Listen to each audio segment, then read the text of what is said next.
Hi යාළුවනේ මං අද ඔයාලට පෙන්වන්න යන්නේ උඳු පියලිය. මේ බලන්න ලස්සනට මගේ මිදුලේ වැවිලා තියෙන හැටි. මේ බලන්න. අක්සි රෝග සුව කරන පංචාංගයට සහනය සලසන උඳු පියලිය. මේ බලන්න. ඔයාලත් මේ වගේ ලස්සනට උඳු පියලිය ටිකක් මිදුලේ වවා ගන්න. උඳු පියලිය පෑගෙනකොට ඇස් පෙනීම හොඳට ලැබෙනවා කියනවා. ඇඟේ රෝග, කුෂ්ඨ රෝග, දද කුෂ්ඨ සුව වෙනවා කියනවා. බලන්න ඔයාලත් මේ වගේ චූටි කිනිති කෑල්ලක් බිම හිටව ගන්න. මේ වගේ.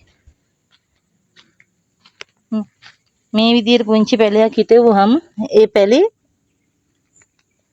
හිමීට ලස්සනට වැවෙනවා. මේ මං වවලා තියෙන විදිහට. බලන්න එහෙනම් ඔයාලත් මේ විදිහට වවලා